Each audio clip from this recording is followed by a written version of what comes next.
हाँ, ओके। मुझे लगता है मैं लाइव आ चुका हूँ और मेरी आवाज़ भी आ रही होगी। मैं अपनी बात शुरू कर सकता हूँ?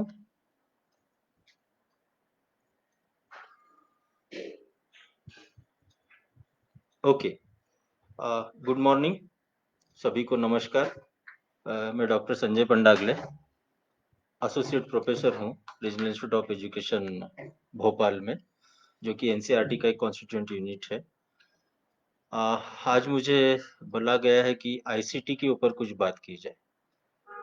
तो मैं आईसीटी का इस्तेमाल एजुकेशन में कैसे हो सकता है, इसके ऊपर बात करूँगा। आप सभी लोग जान रहे हैं कि आज की इस परिस्थिति में जहाँ पर स्कूल बंद है, कॉलेजेस बंद है, बहुत सारी बातें अभी पिछले 1 डेढ़ महीने पहले तक बंद थी। इन सब बातों में ये सारी ऐसी कठिन परिस्थिति में जो हमारा साथ दिया है, मेरे हिसाब से वो आईसीटी ने दिया है, टेक्नोलॉजी ने दिया है। तो सबसे पहले मैं यही बात करना चाहूँगा, आप लोगों को बताना चाहूँगा कि टेक्नोलॉजी हम किसे कहते हैं। देखिए, टेक्नोलॉजी का मतलब केवल हार्डवेयर या सॉफ्टवेयर नहीं होता। इसको हम हिंदी में तकनीकी कहते हैं। तो टेक्नोलॉजी जो शब्द है, वो बनता है टेक्निक से, राइट? टेक्निक से। सो टेक्निक तो कुछ भी हो सकती है ना। जैसे हम 7वीं 8वीं में पढ़ते थे कि एक बड़े पत्थर को एक जगह से दूसरे जगह पर अगर लेके जाना है, वो काफी बड़ा पत्थर है, तो हम पुली का इस्तेमाल करते थे। मतलब नीचे, उसके नीचे एक लोहे की, जो मराठी में हम सब्बल बोलते हैं, पहाड़ भी बोलते हैं, आप लोग कुछ और बोलते होंगे, एक मोटा सरिया होता है लोहे का, जिसको हम उस पत्थर के नीचे डालते हैं और उस सरिये के पीछे भी एक पत्थर रखते हैं और ऐसे उसको दबाते हैं। और दबाने के बाद होता क्या है कि वो पत्थर धीरे-धीरे आगे सरकना शुरू होता है। तो ये भी तो टेक्निक है। तो टेक्निक का मतलब केवल और केवल हम हार्डवेयर या सॉफ्टवेयर से ना जोड़े, या टेक्नोलॉजी का मतलब हार्डवेयर या सॉफ्टवेयर से हम ना जोड़े। वो हर एक चीज जो इंसान का काम आसान करती है, उसको हम टेक्निक कहेंगे या टेक्नोलॉजी कहेंगे। आप लोगों ने थ्री इडियट मूवी देखी होगी। उसमें आमिर खान को जब टीचर क्लासरूम से बाहर निकालता है, तो वो मशीन की जो डेफिनेशन है, सिंपल शब्दों में टीचर को बताने की कोशिश करता है, लेकिन टीचर उस बात को नहीं समझता, क्योंकि टीचर क्या चाहता है कि जो किताबों में दिया हुआ है वही जवाब दे। तो ये एक बहुत बड़ी समस्या है, केवल हमारे देश की ही नहीं, हम देखेंगे सब तरफ कि किताब की जो बातें हैं, उसके ऊपर कुछ ज़्यादा ही फ़ोकस किया जाता है। किताब की बातें पढ़ के या समझ के जो हम अपनी अंडरस्टैंडिंग बनाते हैं, उसकी मान्यता ज़्यादा है नहीं। तो उसके चलते हुए विद्यार्थी कहीं न कहीं एक संकोच में रहता है कि जो किताब में दिया हुआ है वही अंतिम सत्य है, या किताब से पढ़ के मैं भी कुछ नया बना सकता हूँ। ठीक। तो टेक्नोलॉजी की बात मैंने आप लोगों के सामने रखी कि टेक्नोलॉजी हम किसे कहेंगे। अब इसी टेक्नोलॉजी के चलते हुए हमारी शिक्षा में एजुकेशनल टेक्नोलॉजी आई। एजुकेशनल टेक्नोलॉजी में फिर इंफॉर्मेशन टेक्नोलॉजी आई, अलग से कम्युनिकेशन टेक्नोलॉजी आई। साथ ही साथ इंफॉर्मेशन एंड कम्युनिकेशन टेक्नोलॉजी नामक दोनों को क्लब करके एक नई टेक्नोलॉजी आई, जिसको हम आईसीटी कहते हैं, इंफॉर्मेशन एंड कम्युनिकेशन टेक्नोलॉजी। तो ये information and communication technology exactly है क्या? ऐसी टेक्नोलॉजीज या ऐसी तकनीकी जिनके माध्यम से हम इंफॉर्मेशन प्राप्त कर सकते हैं, हम जानकारी प्राप्त कर सकते हैं, और ऐसी टेक्नोलॉजी जिनके माध्यम से हम कम्युनिकेशन कर सकते हैं। कम्युनिकेशन, मैं आपसे बात कर रहा हूँ, मैंने कोई बात आपसे की, आपने मेरे बात को समझा, समझ के उसका एक जवाब दिया, वो जवाब मेरे पास आया, मैंने उसके ऊपर अपनी बात की। This is what communication is. So communication is two way process. एक पहला एक होता है सेंडर, वो एक माध्यम के द्वारा, एक मीडियम के द्वारा, जैसे अभी जो मीडियम है हमारा, फेसबुक के माध्यम से या इंटरनेट के माध्यम से या टेक्नोलॉजी के माध्यम से मैं आप लोगों से बात करता हूँ, अभी बात कर रहा हूँ। तो एक माध्यम के द्वारा वो अपना संदेश, अपना मैसेज रिसीवर को भेजता है और रिसीवर उसको रिसीव करता है। और वो रिसीव कब कर सकता है या कर पाता है, क्योंकि उसको वो लैंग्वेज पता है, उसको वो भाषा पता है। तो सेंडर अपना मैसेज कोड करके भेजता है एक माध्यम के द्वारा, रिसीवर उसे रिसीव करता है, उसको एनकोड कर डिकोड करता है। डिकोड करने के बाद उसको समझ में आ जाता है कि सामने वाला मुझे क्या कहना चाहता है, और वो फिर अपने तरफ से फिर एक बात या अपना संदेश भेजता है, फिर एक माध्यम से वो जो पहला सेंडर था, अब वो रिसीवर बन जाता है। तो इस तरीके से ये जो आदान-प्रदान की प्रक्रिया है, ये प्रक्रिया चलती है जिसे हम कम्युनिकेशन कहते हैं। आप लोगों के काफ़ी कुछ मैसेजेस आ रहे हैं, मुझे लगता है गुड मॉर्निंग वगैरह कहने के बजाय अगर आपको कोई सवाल हो तो वो आप मुझसे पूछिए, क्योंकि मेरा ध्यान उसके तरफ जा रहा है। आप लोग केवल कोई सवाल है तो पूछिए, ठीक है? क्योंकि अभी तो मैं आप लोगों को आपके मैसेजेस तो पढ़ नहीं पाऊँगा, जिसके चलते हुए मैं थोड़ा डिस्टर्ब भी हो रहा हूँ। आप लोग केवल वो सवाल डालिए जो आपको बीच-बीच में पूछना है, बाकी good morning, good evening please stop it. Right. तो मैं आईसीटी पे आ रहा था, तो इंफॉर्मेशन एंड कम्युनिकेशन टेक्नोलॉजी। तो communication information and communication technology या आईसीटी अपने आप में बहुत विस्तीर्ण है, काफी बड़ा दायरा है इसका। जब हम इसको शिक्षा में लेके आते हैं तब इसे हम आईसीटी इन एजुकेशन कहते हैं। इसके कई उदाहरण मैं आपको आने वाले मेरे इस लेक्चर में आगे दूंगा, जिससे आपको ये समझ में आएगा कि आईसीटी वाकई बहुत सिंपल है और उसको शिक्षा में उसका इस्तेमाल करना और भी ज्यादा सिंपल है। तो अगर हमें आईसीटी का इस्तेमाल करना है तो बेसिकली हमारे पास क्या होना चाहिए? तो हमारे पास सिर्फ दो बातें होनी चाहिए। एक, availability of infrastructure. Now, what do you mean by availability of infrastructure? Infrastructure in the case of ICT is nothing but availability of hardware and software. हमारे पास गैजेट होना चाहिए जिसके माध्यम से हम टेक्नोलॉजी पे काम कर सके, विद्यार्थियों तक पहुंचा सके। हमारे पास सॉफ्टवेयर होने चाहिए। हम जानते हैं कि हमारे कंप्यूटर में या लैपटॉप में या इवन हमारे मोबाइल में भी हार्डवेयर के साथ साथ सॉफ्टवेयर भी होता है। तो ये एक बार इनकी अवेलेबिलिटी हो जाएगी, दिस इज फर्स्ट रिक्वायरमेंट। तो ये अवेलेबिलिटी हमारे सरकार ने ICT at school, SSA, RMSA ऐसी कई स्कीम्स हमारे देश में चली है, जिनके चलते हुए ये जो सारी मैक्सिमम जगह पर, इवन सरकारी जगह पर भी हम पाते हैं कि ये सुविधाएं हमारे स्कूलों में पहुंच चुकी है या पाठशालाओं में पहुंच चुकी है।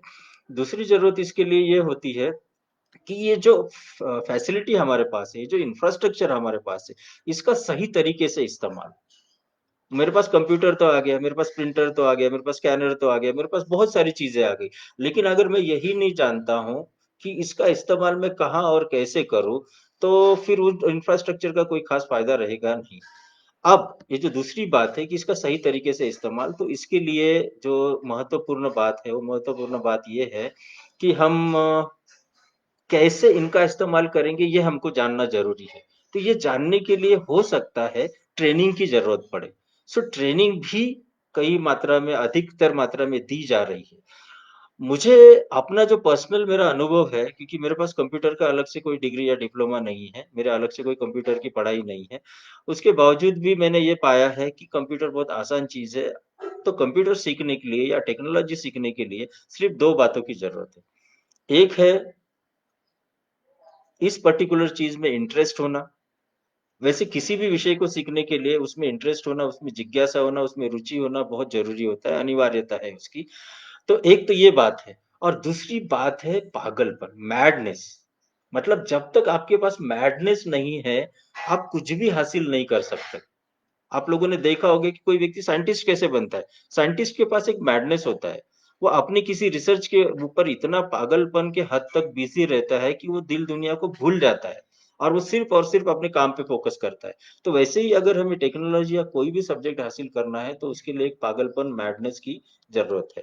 ओके। अब आईसीटी को और सिंप्लीफाई अगर करना है, तो नॉर्मली आईसीटी में होता क्या है?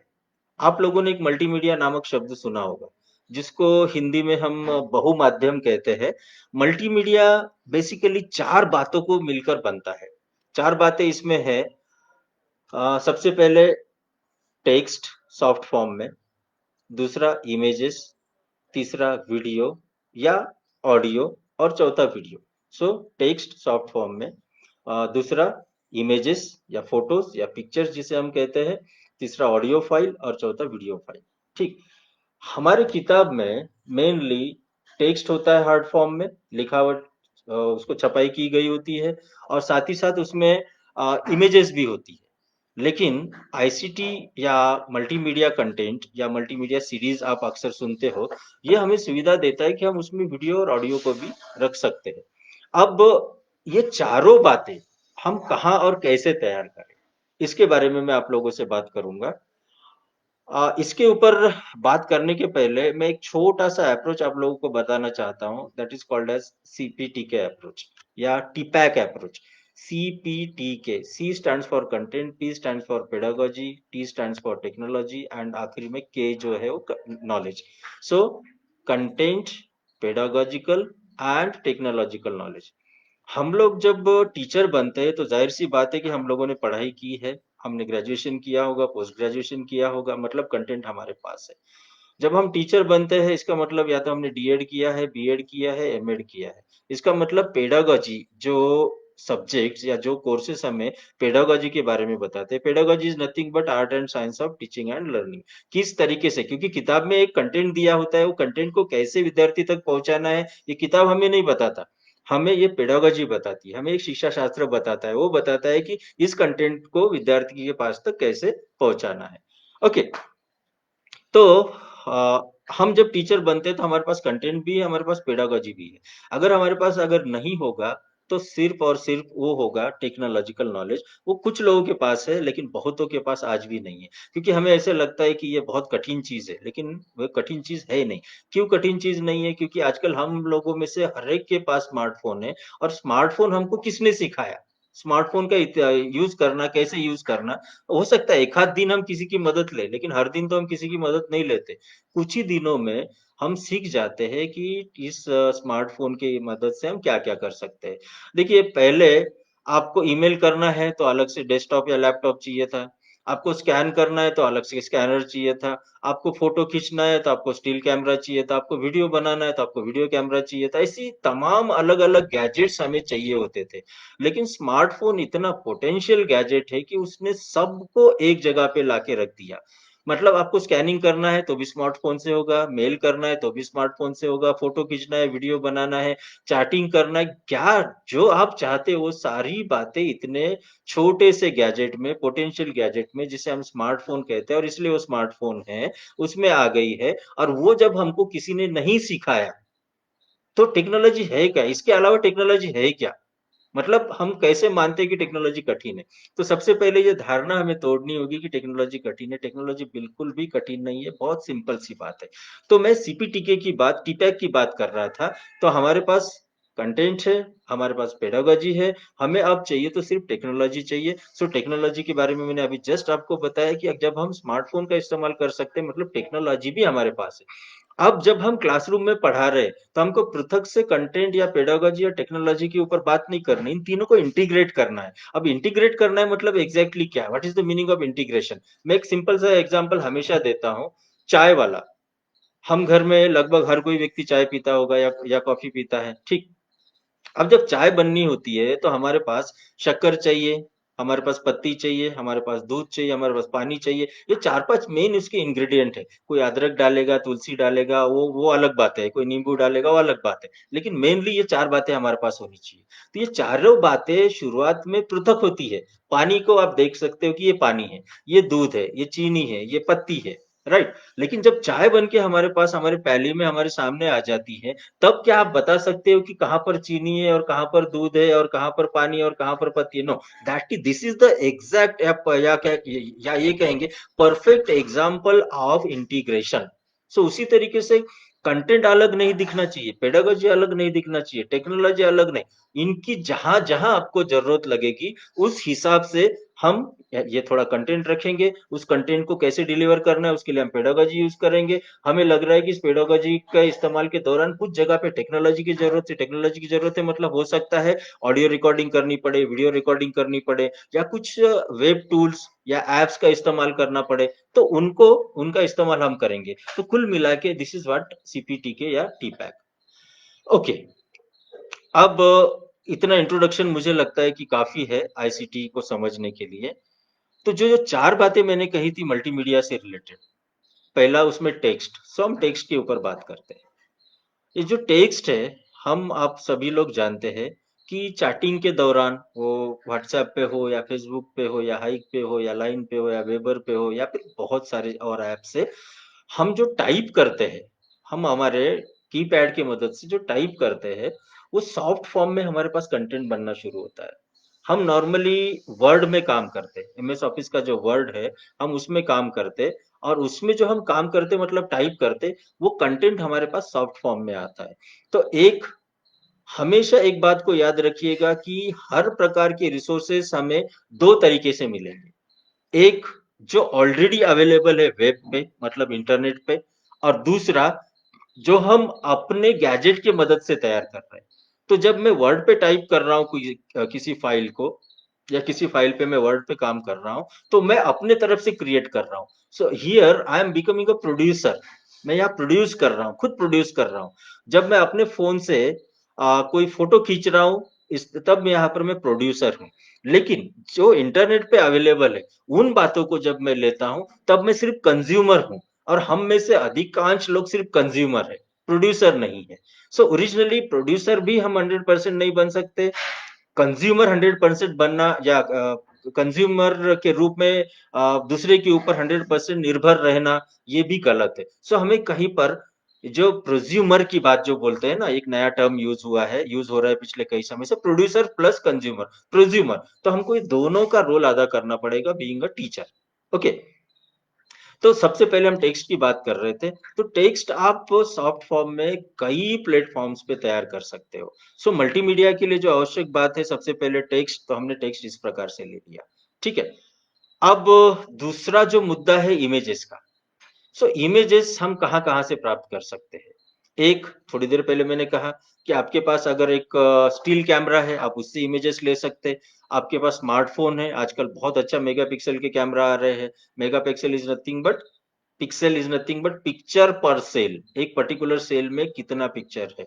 तो आजकल काफी बड़े मेगापिक्सल के कैमरेज आ रहे हैं, तो क्लैरिटी भी बहुत अच्छी, एचडी क्वालिटी के फोटोज हम खींच सकते हैं।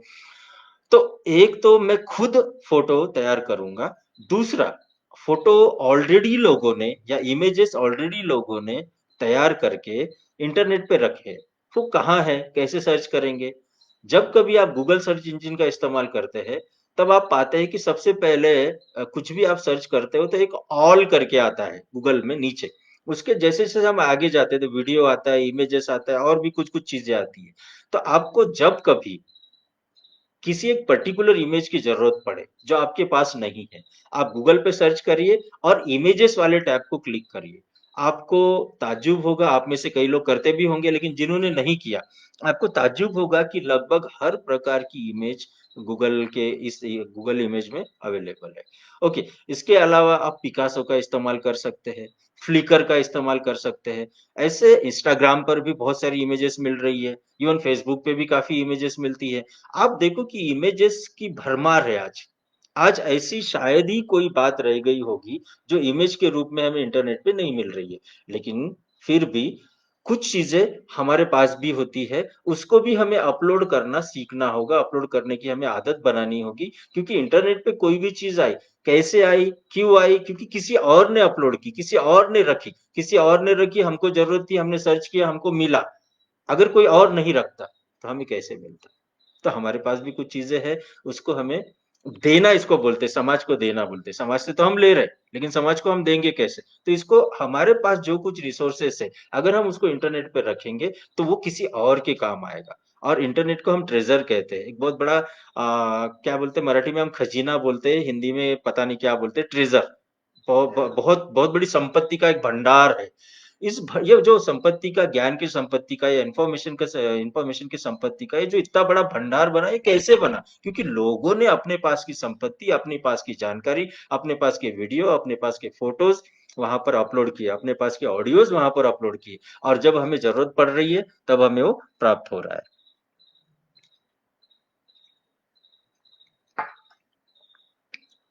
तो हम सिर्फ इंटरनेट से लेंगे नहीं, हम इंटरनेट पे देंगे भी। तो मैंने टेक्स्ट की बात कर ली, मैंने इमेजेस की बात कर ली कि इमेज को हम कैसे खुद तैयार कर सकते हैं, और किस तरीके से हम जो अवेलेबल रिसोर्सेस है वहां पर इंटरनेट पर, उसको हम ले सकते हैं। अब इसके बाद हम तीसरा आते हैं ऑडियो पे। तो जाहिर सी बात है कि ऑडियो को भी हम तैयार करना है, हमें तैयार करना है। तो हमारे फोन में ऑडियो रिकॉर्डर होता है, हम ऑडियो रिकॉर्डर की मदद ले सकते हैं। किसी कहानी को बताना है, किसी कविता को गा के सुनाना है, कोई एक इम्पोर्टेंट संभाषण हो रहा है किसी फैकल्टी के बीच में या आपके बीच में और या आपके टीचर के बीच में और आपको लगता है कि ये संभाषण रिकॉर्ड करना ज़रूरी है ताकि सब लोगों तक ये पहुँचे, तो आप कॉल रिकॉर्डिंग की सुविधा आजकल अवेलेबल है, उसका मदद आप ले सकते हैं। तो आप अपने तरफ से भी रिकॉर्डिंग कर सकते हैं। इसके अलावा ऑडियो रिकॉर्डर के गैजेट्स भी आते हैं, उनका भी आप इस्तेमाल कर सकते हो। ये जो जिन बच्चों को दिखाई नहीं देता ना, उनके लिए ये टेक्नोलॉजी बहुत काम करती है। अ, वो नॉर्मली अपने पास ऑडियो रिकॉर्डर रखते हैं। जैसे ही टीचर ने अपना लेक्चर शुरू किया, अपनी बात करनी शुरू की, वो ऑडियो रिकॉर्डर ऑन करते हैं और बाद में जाके उसको सुनते हैं क्योंकि वो देख नहीं सकते तो पढ़ भी नहीं सकते और ब्रेल लिपि में हर एक चीज़ हमारे देश में है ही नहीं। तो ऐसे में ये ऑडियो रिकॉर्डर एक बहुत बड़ा संसाधन, एक बहुत बड़ा सोर्स के रूप में उनको मदद करता है। एक तो ये हुआ। इसके अलावा ऑडियो फाइल्स आप जिसको हम एमपी3 भी कहते हैं ना, म्यूजिक प्लेयर 3 MP3 तो आप देखोगे कि गूगल पे सर्च करें या किसी भी सर्च इंजन में आप सर्च करें तो आपको बहुत सारे अलग-अलग प्रकार के MP3 या ऑडियो फाइल्स मिलते हैं। पॉडकास्टिंग के हमारे बहुत सारे सॉफ्टवेयर्स भी है वेबसाइट्स भी है, एप्स भी है, जहाँ पर जैसे ये जो स्टार मेकर है, ये स्टार मेकर है क्या? एक प्रकार से आप गाना गाते हो, मतलब आपका ऑडियो वहाँ रिकॉर्ड होता है। और वो रिकॉर्ड होने के बाद वो पब्लिक के पास पहुँचता है। विंक म्यूज़िक है। इसके अलावा आप देखते हो कि पागल वर्ड नाम से एक वेबसाइट है। ऐसे कितने तो वेबसाइट्स हैं जहाँ पर हमें ऑडियो फाइल्स ईज़िली अवेलेबल हो जाती है। तो एक हम खुद तैयार कर सकते हैं, दूसरा जो अवेलेबल है उनका हम इस्तेमाल कर सकते हैं। अब एक जो चौथी बात बची है, वो है वीडियोज़ की। मैं जानता हूँ कि आप सब लोगों को पता होगा कि अगर आपको वीडियो प्राप्त करने हैं, तो आप कहाँ जाओगे? और ये सवाल मैं आपसे पूछूँगा, तो आप बोलोगे सर यूट्यूब, हम यूट्यूब पे जाएँगे। ओके, यूट्यूब की मदद से हम 3-4 बातें कर सकते हैं। एक, वहाँ जो वीडियोज़ है, उसको हम डाउनलोड कर सकते हैं। हमारे पास जो वीडियोज़ है, उसको हम अपलोड कर सकते हैं। हमारे पास जो वीडियो है, हमने वीडियो रिकॉर्डर या हमारे फ़ोन की मदद से उसको रिकॉर्ड किया है। एडिटिंग सॉफ्टवेयर की मदद से हमने कुछ उसमें कुछ इफ़ेक्ट्स डाले, कुछ अननेसेसरी चीज़ें हमने हटा दी, नॉइज़ को हमने रिड्यूस किया और हमने वहाँ पर उसको रख दिया, अपलोड करने के लिए रख दिया। अपलोड करने के बाद ये होता है कि हमारा पास का रिसोर्स यूट्यूब पे चला जाता है और जिसको उसमें इंटरेस्ट होगा, वो उस पर्टिकुलर वीडियो को देखेगा। तो हमारे पास की वीडियो तो हम डाल ही रहे, लेकिन यूट्यूब पे जो है, उसको हम डाउनलोड कर सकते हैं, उसको हम देख सकते हैं। साथ ही साथ यूट्यूब ने पिछले कुछ समय से लाइव का भी सुविधा दे दिया। जिस तरीके से मैं आप लोगों के साथ अभी फ़ेसबुक पे लाइव हूँ, मैं ऐसे यूट्यूब पे भी लाइव आ सकता था। और यूट्यूब पे लाइव आने के बाद मैं जो कुछ बात कर रहा हूँ, वो पब्लिक के सामने पहुँचेगी और साथ ही साथ जैसे ही मेरा लेक्चर खत्म होगा, तो यूट्यूब पे के ऊपर वो हमेशा के लिए सेव भी हो सकता है। तो यूट्यूब मेनली इतनी सारी चीज़ें फ़िलहाल कर रहा है, मतलब वहाँ से हम वीडियो ले सकते हैं। यूट्यूब के साथ एक अच्छाई कहे या बुराई कहे ये है कि यूट्यूब पर हर प्रकार के रिसोर्सेज या हर प्रकार के वीडियोस होते हैं। उसमें कुछ वीडियोस ऐसे हो सकते हैं जो इतने बच्चों के हिसाब से सही नहीं हो या टीचर के हिसाब से सही नहीं हो। तो एक टीचर ट्यूब नामक एक और वेबसाइट है जहाँ पर सिंपली टीचिंग और लर्निंग से रिलेटेड ही वीडियोस आपको प्राप्त होंगे। तो वहाँ पर सिर्फ उसी प्रकार के वीडियोस होते हैं। तो आप चाहे तो टीचर ट्यूब का भी इस्तेमाल कर सकते हैं। ओके। तो मैंने बताया कि हम हमारे पास की वीडियोज़ कैसे वहाँ रखेंगे और जो वहाँ पर है, वहाँ की वीडियोज़ हम कैसे डाउनलोड करेंगे। तो अभी तक मैंने जो बात की, वो मल्टीमीडिया से रिलेटेड बात थी। अब मैं थोड़ा-सा वेब टू टेक्नोलॉजी की तरफ जाता हूँ। ये वेब टू टेक्नोलॉजी क्या है? मुझे थोड़ा 1 मिनट का समय दीजिए, अभी तक बहुत सारे मैसेजेस एक के बाद आए हुए हैं। इसमें कोई सवाल है क्या मैं चेक करता हूँ, अगर सवाल है तो मैं उसके ऊपर बात करूँगा और उसके बाद मैं वेब टू टेक्नोलॉजी पर आऊँगा।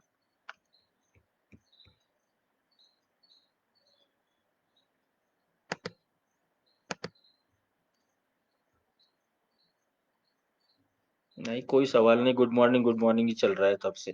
ये शायद आप लोगों ने कंपल्सरी कर दिया इन लोगों को कि आते ही गुड मॉर्निंग करो करके, जबकि मैंने थोड़ी देर पहले ही कहा कि भाई कोई सवाल है तो वहाँ रखो so that I can respond that. Anyways jokes apart Now I'm coming to Web2 technology. What is the meaning of Web2 technology? If we say the moment when we say Web2 technology, there must be something which is called as Web1 technology. ऐसी कोई technology Web1 नाम से भी होगी, तभी तो Web2 आया. अब Web3 भी आ चुका है. अब Web1 और Web2 में क्या अंतर है? Web1 नॉर्मली Web1 जो है वो स्टैटिक है और Web2 जो है वो डायनामिक है. अब स्टैटिक और डायनामिक का क्या अंतर होगा? इन दोनों में क्या अंतर होगा? स्टैटिक का मतलब वन वे कम्युनिकेशन. आप नॉर्मली कई वेबसाइट्स देखते हो, वो वेबसाइट्स में जानकारी तो होती है, उन जानकारी को हम पढ़ सकते हैं, कॉपी करके हमारे सिस्टम में रख सकते हैं, लेकिन अगर हमें किसी बात के ऊपर उनको बताना है कि कोई सवाल हमारा है और वो सवाल हमको वहां करना है, तो इस प्रकार की सुविधा वहां पर नहीं होती, इसलिए हम उसको स्टैटिक कहते हैं. ये नॉर्मली इस प्रकार की वेबसाइट जो है वो HTML बेस्ड वेबसाइट होती है. और दूसरी तरफ है web two technology. So web two technology मतलब ऐसी टेक्नोलॉजीज जहां पर टू वे कम्युनिकेशन संभव है. मुझे किसी बात की, जैसे आप देखते हो फेसबुक या व्हाट्सएप या यूट्यूब, अभी आप लोग कमेंट्स यहाँ डाल रहे हो, मेरी बात आप सुन रहे हो, आपको वहां से कुछ कहना है, आप कुछ लिख के डाल रहे हो, मतलब instant synchronous communication is going on in time. In time the communication is going on. Okay, but in case of this very first web one technology, instant communication नहीं होता. वो जानकारी वहां दी गई है, स्टैटिक है, स्थिर है, बट डायनामिक में दोनों तरफ से कम्युनिकेशन संभव है. तो वेब टू टेक्नोलॉजी का इस्तेमाल अगर हमें करना है तो हमें रजिस्ट्रेशन करना अनिवार्य होता है. रजिस्ट्रेशन इसलिए किया जाता है, जैसे ही अगर मुझे आप लोगों में से किसी को खत लिखना है, लेटर लिखना है, आजकल तो जमाना चला गया, लेकिन जब भी हम कभी किसी को खत लिखते थे तो जाहिर सी बात है कि उसका नाम, उसका पता, उसका सारा एड्रेस हमारे पास होना चाहिए था, इंक्लूडिंग पिन.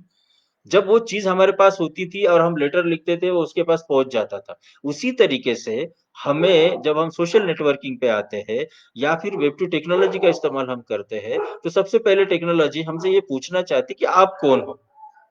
ओके, फेसबुक पे जब तक मैं अपना अकाउंट नहीं बनाऊंगा, तब तक मैं किसी और को अपने फ्रेंड लिस्ट में ऐड नहीं कर सकता हूँ. ओके, क्योंकि फेसबुक ये जानना चाहता है कि आप हो कौन. इवन आप व्हाट्सएप भी जब इंस्टॉल करते हो तो सबसे पहले आपको मोबाइल नंबर पूछता है. आपने फेसबुक, आपने व्हाट्सएप आपके फोन में इंस्टॉल तो कर दिया, लेकिन आपने अगर उसमें अपना मोबाइल नंबर डाल के एक प्रक्रिया को फॉलो करके वो चीज नहीं की, मतलब रजिस्ट्रेशन नहीं किया, तब तक पब्लिक को नहीं पता चलेगा कि आप व्हाट्सएप पे आ चुके हो. ओके, तो वेब टू टेक्नोलॉजी के लिए ये रजिस्ट्रेशन जो है वो अनिवार्य होता है. पढ़ना है तो इतना जरूरी नहीं है, लेकिन आपको उसके ऊपर कुछ क्रिएट करना है, कुछ बनाना है, कुछ वर्क करना है, तो आपका रजिस्ट्रेशन अनिवार्य होता है. सो वेब टू टेक्नोलॉजी की कुछ टूल्स को मैं आपके सामने रखना चाहूंगा. अच्छा, वेब टू टेक्नोलॉजी की कुछ खासियत है. एक तो डिस्टेंस को कम करता है. आप जहाँ रहो, मैं भी जहाँ रहूं, हम यहाँ से वो सारी बातें वहां पे कर सकती है. हमारा टेक्नोलॉजिकल स्किल वो बढ़ाता है, हमारा कम्युनिकेशन वो स्ट्रॉन्ग करता है. ऐसी बहुत सारी उसकी खासियत है. तो इसके कुछ टूल्स मैं आपके सामने रखता हूँ. आप लोगों ने न्यूज़पेपर में या टेलीविजन में अक्सर ये पढ़ा होगा, सुना होगा, देखा होगा कि सेलिब्रिटीज अपने ब्लॉग लिखते हैं. आमिर खान ने अपने ब्लॉग में ये कहा, अमिताभ ने अपने ब्लॉग में ये कहा, मोदी जी ने अपने ब्लॉग में ये कहा, या अन्ना हजारे ने अपने ब्लॉग में ये कहा. तो ये जो ब्लॉग है, ये ब्लॉग केवल सेलिब्रिटीज के लिए नहीं है, ये सबके लिए अवेलेबल है. आप आज अगर आप गूगल पे जाके सर्च करते हो, तो और सिंपली आपको सर्च करना है where to create a blog, blog कहाँ क्रिएट करना है, आप पाओगे कि ढेरों वेबसाइट्स आपके सामने हाजिर हो जाएंगी जिनकी मदद से आप ब्लॉग बना सकते हैं. अभी फिलहाल हम कह सकते हैं कि इंटरनेट पे ये जो wordpress.com, word press, WORDPRESS, wordpress.com काफी फेमस है. इसका जो फ्री वर्जन है, इसके मदद से अगर आप जिंदगी भर भी लिखते रहो, तो भी आपको खरीदने की जरूरत नहीं पड़ेगी. एक आध दो लिमिटेशन है, जैसे आप वीडियो अपलोड नहीं कर सकते. सो वीडियो अपलोड नहीं कर सकते, कोई बात नहीं, आप वीडियो यूट्यूब पे अपलोड करो और वहां से एम्बेड कर दो, मतलब उसका लिंक आप आपके ब्लॉग में लिखो, दे दो. सो ब्लॉग बेसिकली खुद को एक्सप्रेस करने का एक माध्यम है, जहां पर आपको कविता लिखने का शौक है, आपकी कविता कहीं पब्लिश नहीं हुई, ना आप पब्लिश करना चाहते हो, आपको हर दिन कुछ कोट लिखने का शौक है, बीच-बीच में कभी आप किसी मुद्दे के ऊपर रिफ्लेक्ट करते हो, आपको वो करने की मन है, तो आप कहाँ खुद को एक्सप्रेस करोगे? तो खुद को एक्सप्रेस करने के लिए ब्लॉग एक बहुत ही पावरफुल माध्यम है, नंबर 1। नंबर 2, आप मैथमेटिक्स या साइंस या ज्योग्राफी या हिस्ट्री या इंग्लिश या मराठी या हिंदी, किसी विषय की आप क्लास टीचर है या सब्जेक्ट टीचर है, तो आप चाहते हो कि आपके विद्यार्थियों तक इस सब्जेक्ट के बारे में जितनी भी जानकारी, अच्छे से अच्छी जानकारी है, वो जानकारी पहुँचानी चाहिए। ओके, तो उसके लिए आप एक पर्टिकुलर ब्लॉग तैयार कर सकते हो। एडू ब्लॉग है हो या वर्डप्रेस.com हो या blogspot.com हो या blogger.com हो, बहुत सारे प्लेटफ़ॉर्म्स हैं, बहुत सारे। तो किसी भी प्लेटफ़ॉर्म पे आप रजिस्ट्रेशन करेंगे, तो ब्लॉग का एक बैकएंड होता है, जहाँ पर आपको चीज़ों को टाइप करना होता है, बनाना होता है और एक फ्रंट एंड होता है। अभी चूँकि मैं फ़ेसबुक पे बात कर रहा हूँ, इसलिए आपको कुछ भी शो नहीं कर पा रहा हूँ। लेकिन जितनी भी बातें मैंने अभी तक कही, इनका सबका एग्ज़ाम्पल मेरे पास है। आपके सर के पास मैं मेरा जो प्रेज़ेंटेशन है, इससे रिलेटेड वो शेयर कर दूँगा, हो सकता है वो आपको भी वो बाद में दे दें। तो ब्लॉग बनाना इनिशियली आपको लगेगा कि थोड़ा कठिन है, लेकिन धीरे-धीरे, धीरे-धीरे आप पाओगे कि ब्लॉग बनाना बहुत आसान है और पर एक प्रकार से ये डायरी का भी काम करता है। ओके, पहले क्या होता था कि ब्लॉग में एक ही एडमिन होता था, लेकिन अब एक से ज़्यादा भी एडमिन हो सकते हैं। मतलब मैंने एक ब्लॉग बनाया और वो मेरे इंस्टीट्यूशन का है, वहाँ पर और भी लोग अपनी तरफ से कुछ लिख सकते हैं। ऐसे में होता क्या है कि हर बार हो सकता है कि मैं फ्री ना हूँ। तो मैं किसी और को भी वहाँ पर एडमिन के रूप में ऐड कर सकता हूँ और वो भी अपनी चीज़ों को अपनी संस्था की चीज़ों को या किसी और बात को वहाँ पर ऐड कर सकता है। तो एक हो गया ब्लॉग। दूसरा, कुछ कोलैबोरेटिव टूल्स है। कोलैबोरेटिव टूल्स से तात्पर्य जैसे फ़ेसबुक है, क्या फ़ेसबुक कोलैबोरेटिव है? क्या व्हाट्सऐप कोलैबोरेटिव है? नहीं, व्हाट्सऐप कोलैबोरेटिव नहीं है, फ़ेसबुक कोलैबोरेटिव नहीं है, यूट्यूब कोलैबोरेटिव नहीं है। कोलैबोरेटिव का मतलब मिल-जुल के काम करना। मिल-जुल के काम करने का तात्पर्य ये कि मैंने इंटरनेट पे किसी जगह पर एक डॉक्यूमेंट बनाया, उस डॉक्यूमेंट को आपने देखा और आपको लगा कि इसमें कुछ गलतियाँ हैं, कुछ ग्रामेटिकल एरर हुई है या आपको लगा कि इससे रिलेटेड जानकारी मेरे पास और है, मैं इसमें ऐड कर सकता हूँ। तो आपके पास ये सुविधा होनी चाहिए कि आप मेरे डॉक्यूमेंट को, आप मेरे कार्य को एडिट कर सकें। तो फ़ेसबुक पे अगर मैंने कोई पोस्ट कर दी, आप उसको लाइक कर सकते हो, आप उसके ऊपर कमेंट कर सकते हो, लेकिन क्या आप मेरे फ़ेसबुक के पोस्ट को डिलीट कर सकते हो? नहीं। क्या आप मेरे फ़ेसबुक के पोस्ट को एडिट कर सकते हो? नहीं। इसका मतलब Facebook is not at all collaborative, WhatsApp is not at all collaborative, YouTube is not at all collaborative. So what exactly we have, what exactly the collaborative tools are? What kind of, yeah, what are the examples of such kind of collaborative tools which are available on internet? So very famous example, worldwide popular. The moment you go on Google and search something, you might be observing that most of the time one particular website appears in front of you, and that is nothing but Wikipedia, the free encyclopedia. So Wikipedia में जो wiki है, so wiki is collaborative tool. Wikipedia, Wiki Educator, Wikiaki, Wiki Spaces, n number of wikis are available where you can freely create your content and that too in collaborative form. इसके लिए भी हमें क्या करना होगा? हमें उस पर्टिकुलर साइट पे जाके रजिस्ट्रेशन करना है। रजिस्ट्रेशन करने के बाद हम अपने तरफ से कंटेंट को क्रिएट कर सकते हैं। जो विकिपीडिया पे डाला, जैसे कि मैंने पहले भी कहा, विकिपीडिया पे जो डाला वो अपने आप नहीं आया है कहीं से, उसको भी किसी ने डेवलप किया है। उसको किसी ने डेवलप किया है और उसी के कारण तो वो वहाँ पर आया ना। ओके, तो मैं ये कहना चाहता हूँ कि ये जो विकी है, विकी एडुकेटर या विकिपीडिया, ये कोलैबोरेटिव अपने आप में है। अगर आपको कुछ उदाहरण चाहिए, तो गूगल पे आप सर्च करेंगे संजय कुमार पंडागले और आके विकी एडुकेटर डाल दीजिए। आगे विकी एडुकेटर डाल दीजिए, संजय कुमार पंडागले, विकी एडुकेटर। आप पाएंगे कि मैंने 2007 से लेके अब तक बहुत सारा काम विकी एडुकेटर पे किया है। कम से कम 4-5 हजार विद्यार्थियों को मैंने अब तक वो सिखाया होगा। इनका एक लेवल होता है, वो लेवल में भी मैं काफी ऊपर तक हूँ। ओके, और ये सब कुछ जो मैंने किया वो सिर्फ अपने इंटरेस्ट से।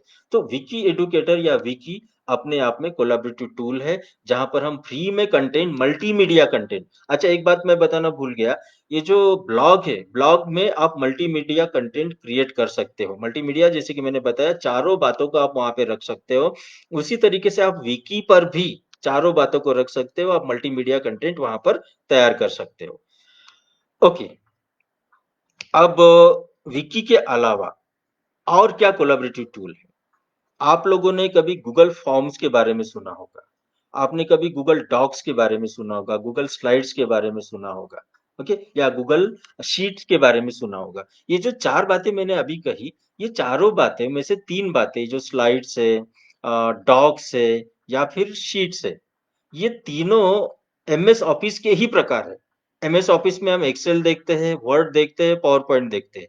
इनको इन्होंने एक प्रकार से ऑनलाइन कर दिया। सो ऑनलाइन करने का फायदा क्या है? मान लो मैं पीएचडी कर रहा हूँ, या मैं डिसर्टेशन है मेरा एमएड का, मेरे गाइड अभी यहाँ है नहीं, मैं गाइड के पास अपना वर्क भेजना चाहता हूँ। सो नॉर्मली हम क्या करते हैं, वर्ड में काम करते हैं और उसको ईमेल कर देते हैं। अब ईमेल करने के बाद टीचर, मेरा गाइड जो है वो जहाँ पर भी है उसको ओपन करेगा, डाउनलोड करके करेक्शन करेगा और मुझे वापस भेज देगा। इसके अलावा अगर मैं गूगल डॉक्स पर ये मेरा डिसर्टेशन रखूँ, सो मेरा टीचर कहीं पे उसको कुछ डाउनलोड करने की ज़रूरत नहीं है। वो सिंपली, मैं परमिशन दे दूँगा कि मेरा डॉक्यूमेंट को आप एडिट कर सकते हो। मेरा टीचर वहाँ से एडिट कर देगा, जहाँ पर भी बैठा हुआ है, और एडिट करने के बाद वो ऑटोमैटिक सेव करता है। तो ये जो गूगल डॉक्स है, या स्लाइड्स है, या शीट्स है, या गूगल फॉर्म है, ये सारे कोलैबोरेटिव है। मैंने बनाया, मैंने आपको अधिकार दिया एडिट करने का, तो आप उसमें एडिट कर सकते हो, उसमें और भी अपने तरफ से कुछ जानकारी को ऐड कर सकते हो।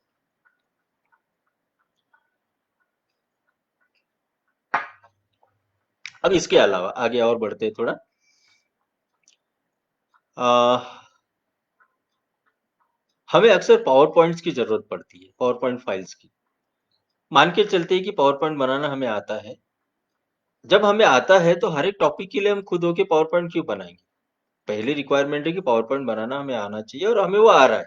तो आप slide share dot net, slide share, SLIDE SHARE, slide share dot net, इस वेबसाइट पे अगर जाएंगे तो आप पाएंगे कि वहां पर बहुत बड़ी संख्या में, not only PowerPoint files, but PDF, Word, and other kind of resources are also available at slideshare.net. अगर आप रजिस्ट्रेशन करेंगे तो आप अपने पास के पावर पॉइंट भी वहां पर अपलोड कर सकते हैं, अपने पास के दूसरे रिसोर्सेज, खास करके document kind of resources you can upload on that slideshare.net। Okay, तो ये एक अच्छी बात मैंने आप लोगों को बताई, जिसके मदद से आपको बहुत सारे पावर पॉइंट्स अगर चाहिए अलग अलग विषय पे, आसानी से आपको वो डाउनलोड करने के लिए मिल जाएंगे। और क्या इम्पोर्टेंट चीजें हो सकती है? अ, अब मैं थोड़ा सा इवैल्यूएशन की तरफ आता हूँ। इवैल्यूएशन, असेसमेंट, मूल्यांकन, आकलन, इसमें टेक्नोलॉजी किस तरीके से मदद करेगी? एक थोड़ी देर पहले मैंने जिक्र किया था गूगल फॉर्म का। सो Google form, FORMS, Google form, जैसे ही आप गूगल सर्च इंजन ओपन करते हैं, राइट साइड में आप देखते हो कि वहां पर 9 टाइल्स दिखाता है, जिसको हम ग्रिड कहते हैं। इस ग्रिड के ऊपर जब आप क्लिक करते हो तो गूगल के अपने जितने भी एप्स है, वो सारे एप्स एक के बाद यहाँ पर ओपन होते हैं। तो उसी में आपको ये गूगल फॉर्म मिलेगा, उसी में आपको स्लाइड मिलेगा, उसमें बहुत सारे गूगल के एप्स मिलते हैं। तो गूगल फॉर्म की मदद से हम टेस्ट तैयार कर सकते हैं, ऑनलाइन टेस्ट, मल्टीपल टेस्ट भी हो सकती है, ऑब्जेक्टिव सॉरी सब्जेक्टिव टाइप भी टेस्ट आप कर सकते हैं, और साथ ही साथ आप वहां पर क्विज भी तैयार कर सकते हो। सो क्विज तैयार कर लिया, 10 मार्क का, सॉरी 10 सवालों का 20 मार्क का एक क्विज मैंने तैयार किया, राइट आंसर वहां मैंने फीड कर दिए, और स्टूडेंट को उसकी लिंक भेज दी, स्टूडेंट ने लिंक को ओपन किया, जवाब दिए, सबमिट किया, सबमिट करते ही इंस्टेंटली स्टूडेंट को उसका स्कोर पता चलता है। एक तो ये तरीका है। उसके अलावा मुझे रिसर्च करना है। अब ऐसे पैंडेमिक के सिचुएशन में, कोरोना के सिचुएशन में हम घर से बाहर नहीं निकल पा रहे, तो क्या रिसर्च हम रोक देंगे? नहीं, हम गूगल फॉर्म तैयार करेंगे, और हमारे क्लाइंट के पास, हमारे टारगेट के पास उसकी लिंक भेज देंगे। हमारा टारगेट उसको ओपन करेगा, ओपन करके अपने जवाब वहां पर लिखेगा, सबमिट करेगा, सबमिट करते ही सबके जवाब मेरे पास आने शुरू हो जाते हैं। तो किसी बात के लिए फीडबैक चाहिए, किसी बात का मुझे सर्वे करना है, या डिस्क्रिप्टिव प्रकार के जवाबों को भी विद्यार्थियों से मंगाना है, फाइल को अपलोड करना है, ये सारी सुविधा गूगल फॉर्म में अवेलेबल है। तो असेसमेंट के लिए अपने आप में फ्री, बिना खर्च किए, एक अच्छा टूल है गूगल फॉर्म। इसके अलावा सर्वे मंकी, जहाँ पर आप सर्वे कर सकते हैं, पोल डैडी, यहाँ पर भी आप सर्वे कर सकते हैं।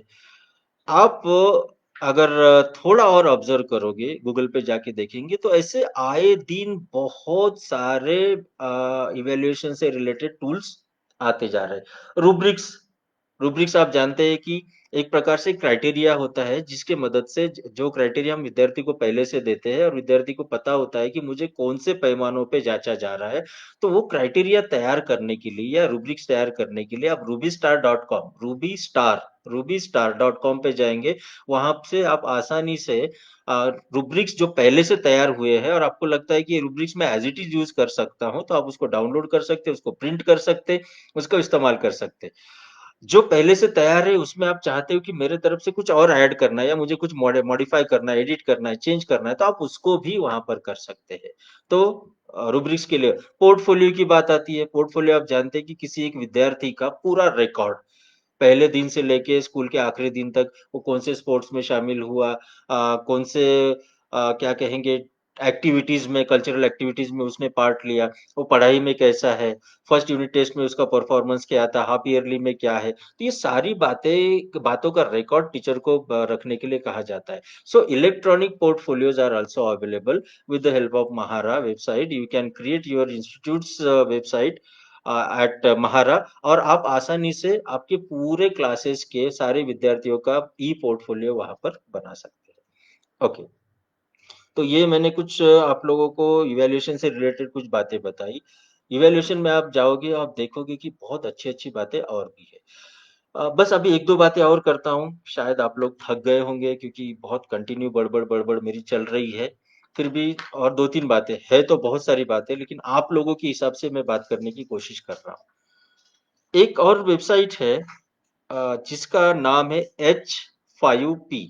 H5 मतलब 5, जो नंबर में हम 5 लिखते हैं ना, H5P.com। आप यहाँ जाओगे, आप बहुत खूबसूरत तरीके से मल्टीमीडिया कंटेंट तैयार कर सकते। साथ ही साथ आप, ये जो तैयार होता है वो स्लाइड्स के फॉर्म में तैयार होता है। जैसे मुझे फ्रैक्शंस पढ़ाना है, तो फ्रैक्शंस के कुछ प्रकार है। सबसे पहले मैं क्या करूंगा, फ्रैक्शंस क्या है ये बताऊंगा। ठीक है। अब फ्रैक्शंस की अंडरस्टैंडिंग के लिए मैं यूट्यूब पे जाके कोई वीडियो सर्च करता हूँ और उसको यहाँ पर एम्बेड कर देता हूँ। सो बच्चा क्या करेगा, थोड़ा थ्योरी पढ़ लेगा, एक दो लाइन, एक दो सेंटेंस वहां पे लिखे हुए हैं कि फ्रैक्शंस क्या कहते हैं। साथ ही साथ वो वीडियो देखेगा और वीडियो पे उसकी और अंडरस्टैंडिंग होगी कि अच्छा ये फ्रैक्शन है। उसके अंडरस्टैंडिंग जो उसने की है, वो उसकी अंडरस्टैंडिंग सही है या नहीं, ये देखने के लिए अगर मुझे सवाल डालने हैं, फिल इन द ब्लैंक्स के, मैच द फॉलोइंग टाइप के, मल्टीपल चॉइस वाले, तो वो सारे प्रकार के सवाल एक दो तीन जितने भी मुझे डालने में डालूंगा। फिर आगे जाऊंगा, उसके टाइप्स पे आऊंगा, उसके जो प्रकार है एक एक प्रकार को मैं रखूंगा। एक एक प्रकार को रखने के बाद उससे रिलेटेड वीडियो रखूंगा, उससे रिलेटेड जानकारी रखूंगा, उसके अंडरस्टैंडिंग के लिए मैं सवाल पूछना चाहता हूँ सवाल पूछूंगा। तो ये सारा H5P पे संभव है। ओके, इसके अलावा कुछ ऐसे ओपन सोर्स प्लेटफॉर्म्स है जिसको हम OER कहते हैं, ओपन एजुकेशनल रिसोर्सेज। इनको भी आप चाहे तो नोट कर सकते हैं। इसमें सबसे बड़ा जो ट्रेजर या OER है वो एनसीईआरटी का है। एनसीईआरटी ने 5 सितंबर 2013 को ये लॉन्च किया। एनसीईआरटी में एक सीआईटी है, that is central institute of educational technology. तो सीआईटी का मेन पर्पज ही ऑडियो विजुअल प्रोग्राम्स तैयार करना है। पिछले 50-60 वर्षों से एनसीईआरटी का सीआईटी यही कर रहा है। तो इनके पास जितने भी ऑडियो विजुअल प्रकार की चीजें अवेलेबल थी, ये सारी की सारी चीजें इन्होंने एक पर्टिकुलर प्लेटफॉर्म पे रखी। वो गवर्नमेंट ऑफ इंडिया का प्लेटफॉर्म है and that platform is nroer.gov.in। NROER, National Repository on Open Educational Resource, nroer.gov.in। ऐसे ही रिसोर्सेस हर स्टेट को भी बनाने के लिए बोले हैं, रिपोजिटरीज बनाने के लिए बोली है। कई स्टेट्स ने इसके ऊपर काम किया है, कुछ स्टेट्स का शायद हो सकता है अभी भी काम चल रहा हो। तो आप nroer.gov.in पे जाएंगे, आप वहां पर पाएंगे कि स्टूडियो इन्वायरमेंट में बने हुए audio programmes as well as video programmes are available for download, that too free. कोई सॉफ्टवेयर आपको अलग से नहीं चाहिए। आपको जो वीडियो अच्छा लगा, आप उसको विजिट कर लीजिए, उसको देख लीजिए और डाउनलोड करिए, डाउनलोड हो जाएगा। एक जो सीआईटी ने दिया। दूसरा, अगर आप वहां पे रजिस्ट्रेशन करते हो तो आपके पास अगर जो रिसोर्सेस है वो रिसोर्सेस भी आप वहां पर अपलोड कर सकते हो, क्योंकि हम एनसीईआरटी वाले ये चाहते हैं कि ये ट्रेजर, ये रिपोजिटरी बहुत बड़ी हो, बढ़ जाए, हर एक प्रकार के रिसोर्सेस हमारे पास आ जाए। तो nroer.gov.in। अगर आप मोबाइल पे आते हो तो आप लोगों ने ई पाठशाला के बारे में सुना होगा, ई पाठशाला भी एनसीईआरटी का ही है। तो वेब के फॉर्म में एनआरओईआर, ऐप के फॉर्म में ई पाठशाला, आप देखेंगे यहाँ पर भी सारे रिसोर्सेस आपको आसानी से मिल जाएंगे। तो इनके मदद से भी आप बहुत कुछ चीजें प्राप्त कर सकते हो। मुझे लगता है मैं यहाँ पे थोड़ा रुक जाऊं, क्योंकि काफी होगा, इससे ज्यादा और बात करूंगा तो आप लोगों के लिए भी बोरिंग हो सकता है। कोई सवाल अगर है तो मैं देखता हूँ, otherwise I will stop here. Vishnu sir, अगर आप मुझे सुन रहे हैं तो आप मुझे शायद चाहे तो कॉल कर सकते हैं, कुछ मेरे से और एक्सपेक्टेशन होगी तो मैं उसके ऊपर बात करूंगा।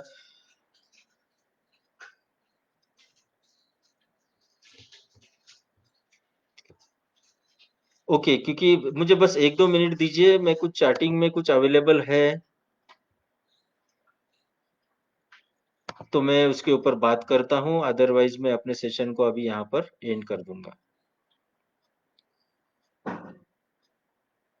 हाँ, मुझे 1 मिनट, सर का फोन आ रहा है।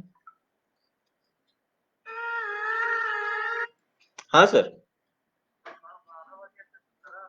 ओके, तो मैं अभी इसको बंद कर देता हूँ, राइट।